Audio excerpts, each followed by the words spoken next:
Hello, everyone. My name is Bren. My name is Jem with a slightly croaky voice. Welcome, And Jen. I'm Jen.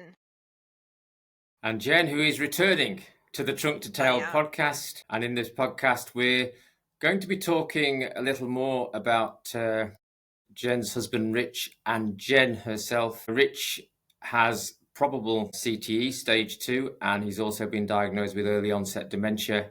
And today we want to talk about some of the symptoms that Rich experienced prior to his diagnosis and since, and also how that impacted on Jen. And despite Jem having a very, very sore throat and suggesting that he wouldn't want to speak, he's going to come in with the first question. Is that right? Oh, thanks a lot. You didn't tell me you were going to say that. Okay.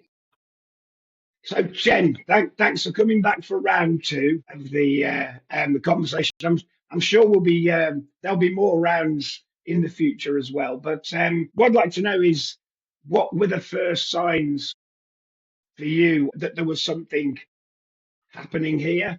What effect did that have on you in the family when, if Rich started to behave somewhat strangely from previous experience? What was that like for you? Yes, so this is a common thing with CTE.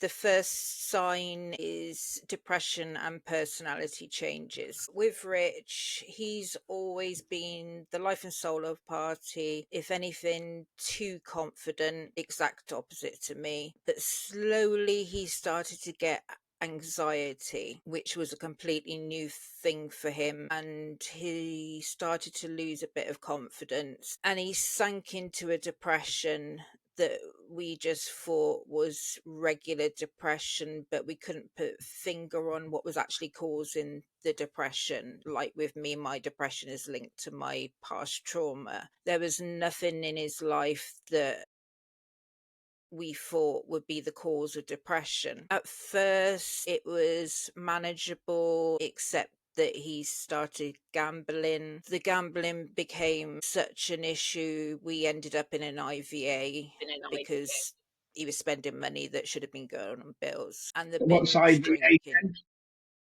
Sorry? What's IVA? What's IVA? Sorry, I don't know. It's the next step down from a bankruptcy. Okay, sorry. Thank you. Involuntary something, is it? Yeah, Right. That one. Yeah.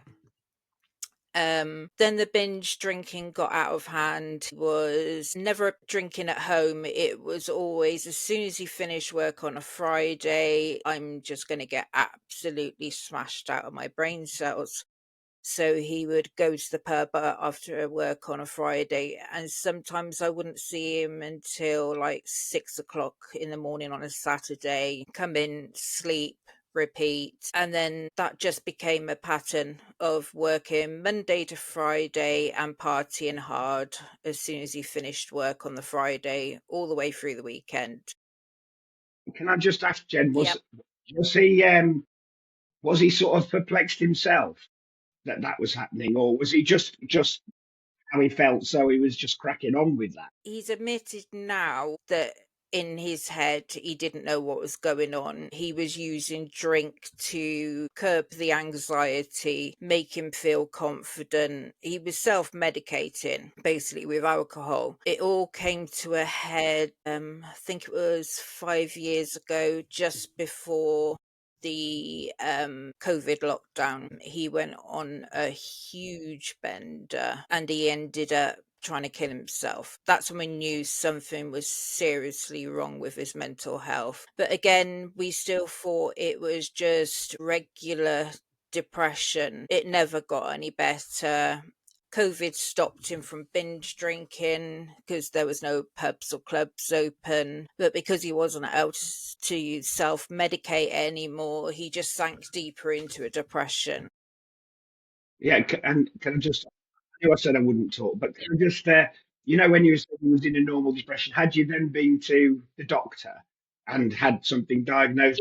Yeah, okay, so he was being medicated otherwise for depression. Yeah. So he was put on sertraline and that was it, just left to his own devices. Didn't see any psychologists or any other mental health team. It was literally here's some happy pills, get on with it. And Jen, yeah. too quick, what was his job at the time? So that was the other thing. So he would get in his head that he wanted to do one particular job. So when he was younger, he used to work in the pub industry. So he decided to go back into that. But the long hours and the stress just made him worse. So he gave up that. Then he went into building, thinking that a manual job would be better for him, but his body's too broken from the years of rugby, back, neck, knees. He was really struggling. And then that's when he went into driving. So one good thing, when he went into the driving, he wouldn't drink on the Saturday night to make sure that he didn't have any alcohol in his system for the Monday. So the whole weekend binges would just turn into the Friday instead. At home, he was showing this kind of, well, sort of seems like addictive behaviour with gambling and drinking.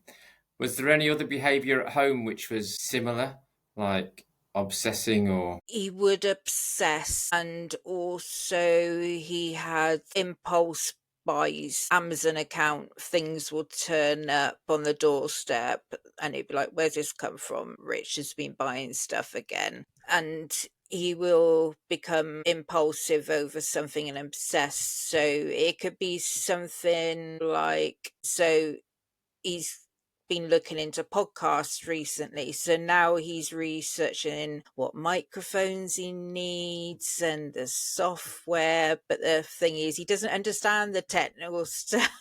But that's his new obsession. But he could wake up tomorrow and there'll be a new obsession. And that's what he just wants to look at and talk at. I mean, going to bed last night, I'm ready to go to sleep, and he's sending me messages with screenshots of things that he wants to buy, and then he's saying, if you looked at your messages, I'm like, no, I'm in bed, I want to go to sleep. No, you need to look at the message. And it's like, oh god.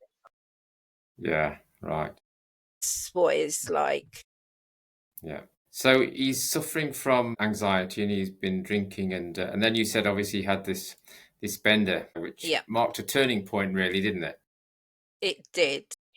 We still didn't know what was actually wrong with him, but that's when I realised that there's a serious problem here. If I hadn't got the police to him and figured out where he was, he wouldn't be here now. And he battles with suicidal thoughts day in, day out. There isn't a day where he doesn't feel suicidal or have those thoughts. And are those related to, because, are they related to physical feelings, like he's got a migraine and his head really hurts, or is it just this sort of existential, if that's the right It's word, a bit this of existential both. feeling of, It's a bit of both. because He can be sat there watching telly and he'll just start to get thoughts that he needs to go. But obviously, if he's under a lot of stress or his headaches get too bad, then it definitely makes it worse. But these thoughts could disappear within seconds of thinking them, and then other days they'll last for a few hours, and some days it will be a 24-hour suicide watch for me. so when you talk to people about, because this intrusive thoughts is supposed to be a sign of schizophrenia or other mental conditions. Did people say maybe Rich is this or maybe Rich is that, or was there any talk and other stuff? So you got the full whack of everything that could be wrong with him. People are saying is wrong with him, sort of talk. He did even say to me before the diagnosis, do you think I'm schizophrenic? Because so most people have the internal dialogue going in their heads. He describes his as like the devil and the angel. So the angel with the binge drinking, you go, no, you can't afford to do this. You can't be gambling. But then this devil is on the other shoulder going, no, the drink will help. It will quiet me down. It will get rid of the anxiety. That's when he thought he was really losing his marbles. He's had test him with a neuropsychologist, and they said, no, it's not schizophrenia. It's typical dementia stroke CTE stuff going on. So, but yeah, for a long time, he did think there was something like schizophrenia going on. Did he see a devil and an angel? Or no, he doesn't see them. He just hears them. No. He just nicknamed Right. them the devil and the angel because Yes. one's talking logically and the other one's not. Yeah. It's trying to get Sending him him into down trouble. a bad path. Yeah. And then this is impacting on you all the time. Yeah. While Yeah. Richie's suffering in this way, you're suffering as well. Yeah, I mean, we've been quite lucky that we're not a couple to argue. We've never been like I would be in a previous relationship where you would just start screaming and shouting at each other and start ignoring each other and stuff. But there was a time he tried to push me away about 3 or 4 years ago. His binge drinking got bad again, and it was causing tension because we didn't have the money. I thought he was just being selfish and stupid and didn't want to take any antidepressants because obviously that's not good with drink. And he did try to push me away. He said he wanted to end it with us, and it took a week of trying to wear him down and just get him to sit there and have a conversation with me about what the hell is going on, because it literally came from nowhere. It was like 1 minute we were fine and the next minute he's telling me that he needs to move out. But since the diagnosis, we've realized that was the CTE. It's really common for them to self-destruct and push away the people that would be the closest to them. So, but the thing is, that's actually made us stronger now. So we have this thing where we won't bottle it up. We tell each other everything, and he is very open with me now. So when he's feeling suicidal, instead of going drinking and trying to cover it up, he'll just say, Jen, I'm having a really bad day. I've got these thoughts. If he's feeling really angry, he'll tell me, so then I know it's not him, it's not me. He's just having one of those days where the anger's taking over, and just give him space and a bit more leeway. It has been hard. So for 10 years, I'd have the good Rich Monday to Friday, and then at the weekend, I suppose it's like living with an alcoholic. He just turned into a different person, and it was hard. I could have walked away lots of times, but I didn't. I stuck with him because I knew deep down there had to be something else wrong. This wasn't Rich. This wasn't the man I met and fell in love with and wanted to spend the rest of my life with. This was something else, whether it was going to be a mental health or a neurological. I didn't know what it was, but I knew there was something not right, and it wasn't his fault. Yeah, because, well, I mean, one of the big issues for people, of course, with dementia is the loneliness, isn't it? Yeah.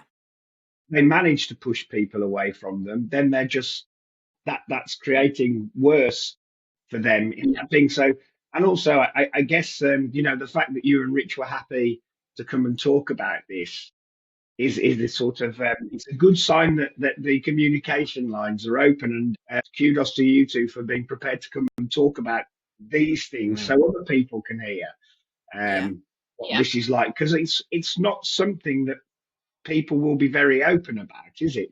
No, I mean, I've had a long conversation with Rich over this, so I don't know if it's a man thing, but they'll say, yeah, I get migraines, yeah, I get headaches, but they won't tell the brutal, honest truth to anybody outside the household. So I had a conversation with him, like, people need to know how bad it can get. I mean, even his family and closest friends have no idea what it's really like. He'll sit there and go, yeah, I've had a really bad day, I had suicidal thoughts, but then they'll move on to another conversation, and he masks a lot. So he'll put the happy-go-lucky face on. He'll pretend that everything's okay. He'll try and mask the speech problems.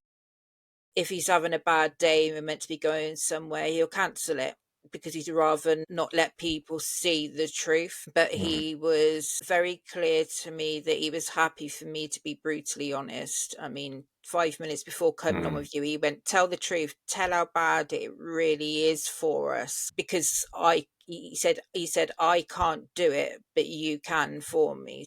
Here I am. Yeah. So, sorry, Jem, go on. I was just going to say, talking as two men, Brendan and my relationship is somehow based on the fact that we don't have to be blokes like that, right? That we can talk about the shitty stuff, and it's all okay, and no judgment, and that Yeah. the lack of feeling like you're being judged, to me anyway, it's the most important thing. Anything is something you can talk about. Yeah. Anyway, it's probably partly, it's not just it's partly a male thing, I guess, Jen, yeah, with Rich, because I was reading about this guy who plays golf with three friends, and one of those people was going through a very, very painful divorce, and they played golf one day, and this guy went home. The guy was just, he's not going through a divorce. This guy went home and saw his wife afterwards, and his wife said, did Bill, or whatever his name was, talk about his divorce? He said, oh no. But she said he's going through a very painful divorce. She says, yeah. But she says, we played golf for 4 hours. We didn't talk about feelings. She says, we talked about golf. Yep. So maybe... So back to once after the bender that which went through, even though I guess his condition has progressed, are your adaptive strategies such that actually the communication and so on is better than it was in those early years when he first had symptoms? 100%. When he tried to push me away a couple of years ago, and then when he finally sat down and we talked about what was going on in his head, and it was like, why didn't you just tell me?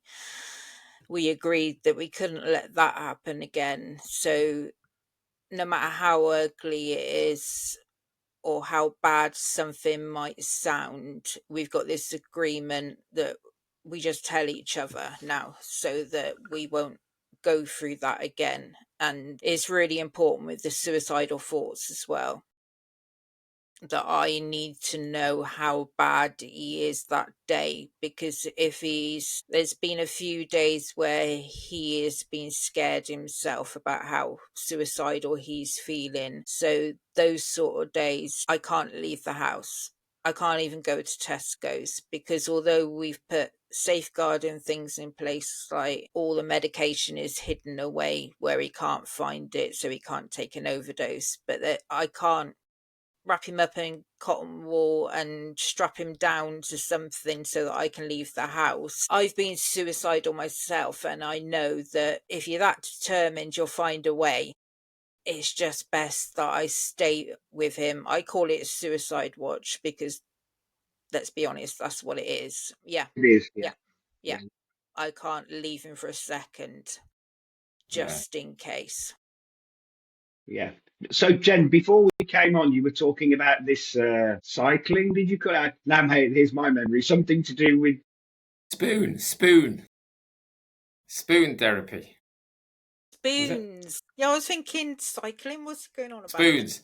Weatherspoons. Weatherspoons therapy. Yeah. No, you were talking about something to do with.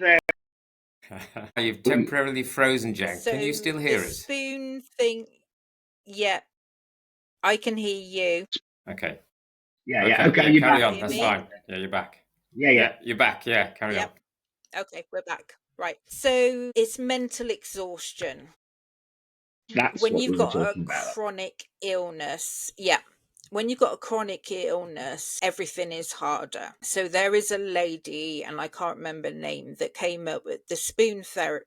Imagine Rich wakes up in the morning and he's got 12 spoons of energy to use that day before he reached mental exhaustion or physical exhaustion. So getting out of bed is one spoon.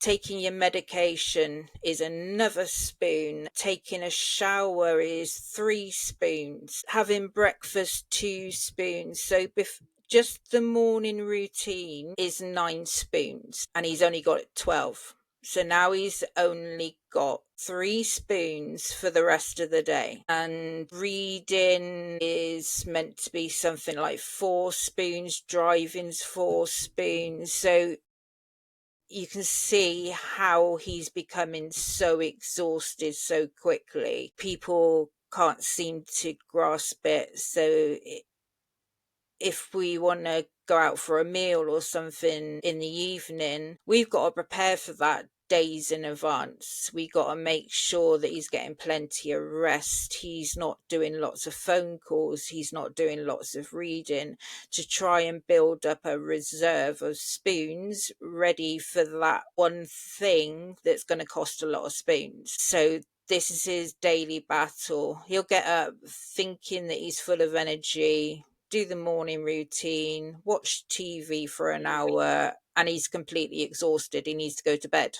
So then he goes to bed for a couple of hours and start the cycle all over again. And then obviously if he's having a really bad day with his headaches, that will reduce his spoons before he's done anything. If he's had a really bad night with his sleep, he might only wake up with the equivalent of 6 spoons. So this is our daily battle, that if we want to do anything, we have to plan it. So I'll make sure the couple of days leading up before it, he's hardly doing anything, and then we know also the next couple of days after doing that he's not going to have any energy. So going out for a meal, that's 4 days that are written off basically.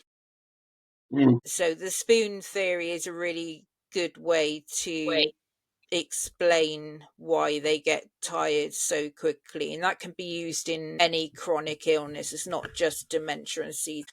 Yes. And can I ask if you were talking about therapies for people, and that standard talking type therapies are no use because it's not psychological, it's a physical thing. Are there any thoughts that you can increase the number of spoons that you wake up in the morning if you do, I don't know, brain training? Do you know what I mean? Or no, the brain training just gets rid of the spoons you've got.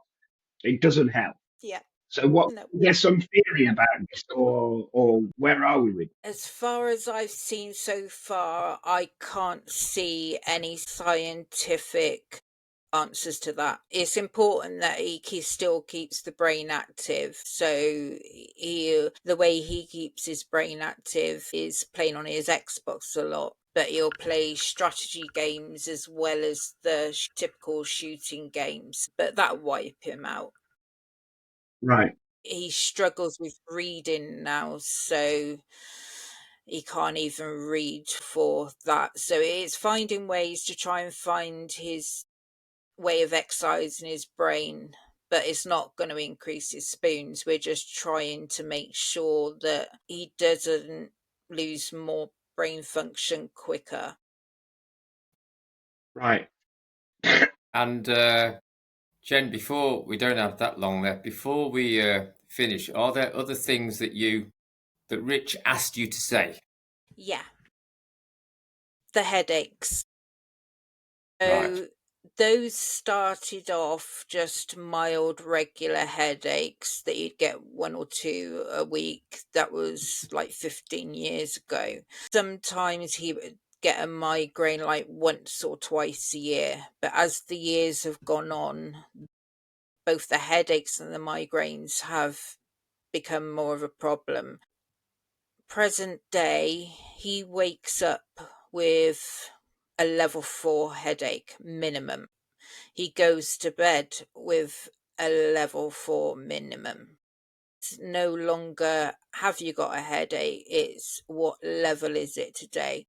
Now, the problem is it can go from a 4 to 10 in a second. He can literally be sat there having a coffee and then bang, it's a full-blown 10 migraine. He used to pop paracetamols like Smarties. They don't do anything. He's got a stomach ulcer now, which was probably down to the drink and the amount of ibuprofen he was using for the headaches. So he's really limited on medications. Even opiates like tramadol don't touch it. Nothing seems to touch these migraines. But migraines also seem to have a trigger. I mean, they can come on for no reason, but his most recent one that I briefly spoke about on our last podcast, we had been out to a Turkish restaurant the night before. It was extremely loud, so loud you could hardly have a conversation. The lights were too bright, so I knew as soon as we walked in there, this isn't going to end well. He soldiered through it because that's what he does. And he'd had a full-on day. He had planned to rest and have a sleep, but then he ended up with a few phone calls and stuff, and the day just ran away. On the Saturday, he woke up with a headache that was probably at a level 6. So he put his cool migraine strips on his forehead, did everything that we're meant to do to try and stop it getting bad. Went food shopping, came home, and he was curled up in the fetal position, screaming and crying and saying, I can't take this pain anymore. If this is how it's going to be, I will kill myself. And he's literally holding on to his head with both hands. And it was heartbreaking because I knew there was nothing I could do. We had given him a tramadol, wasn't touching it. He said that his brain felt like it was on fire.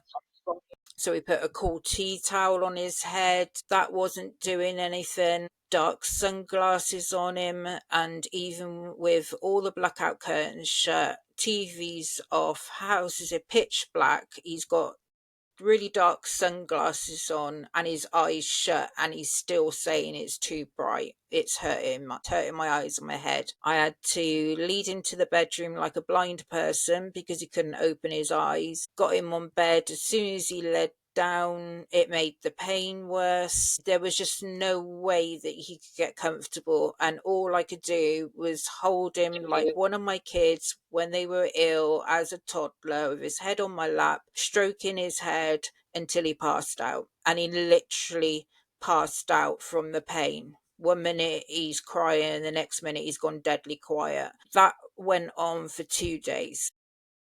2 days of him passing out. Wow.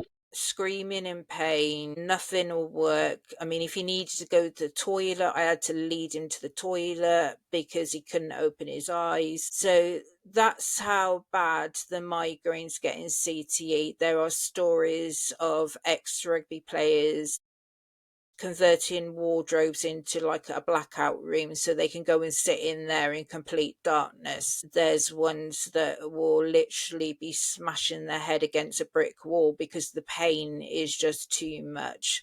And this is what they've got to battle. So when they say they've got a migraine, I mean, migraines are awful. I've had migraines, but this isn't a normal migraine. This is something on a completely different level.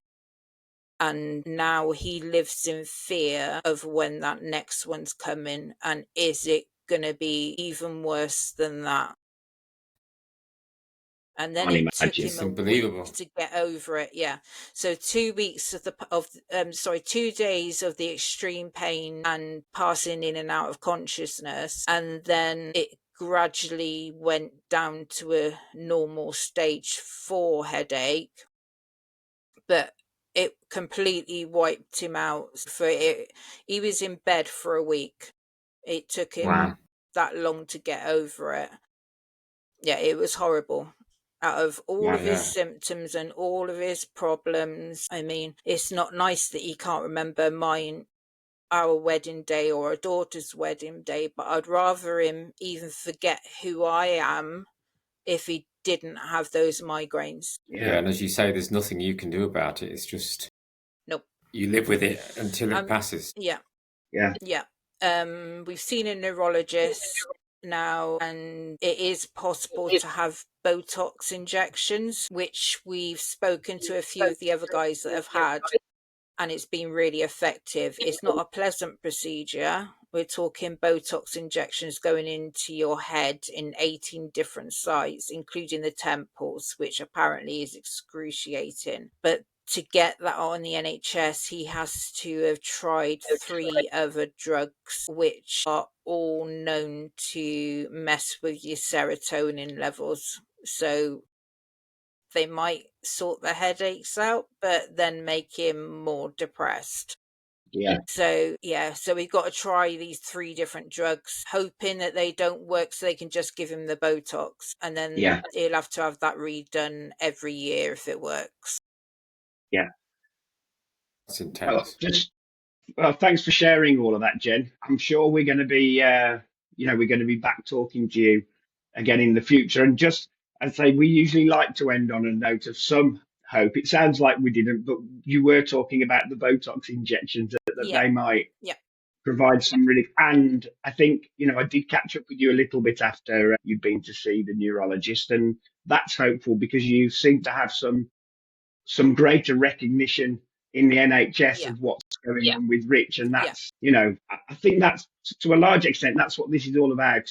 Talking on the podcast is trying to raise awareness of it as a thing. And then hopefully that can seep through. It's a slow process like every other information leak process. But, I hope what you're saying is going to educate people about just how bad CTE can be. But thanks very much for coming on. Thank you, Jen. No problem at all. Yeah, for your frankness and honesty and your grace under pressure. Extreme pressure, yeah. Bye, everybody. All right. Bye-bye. Bye. Fantastic, Jen.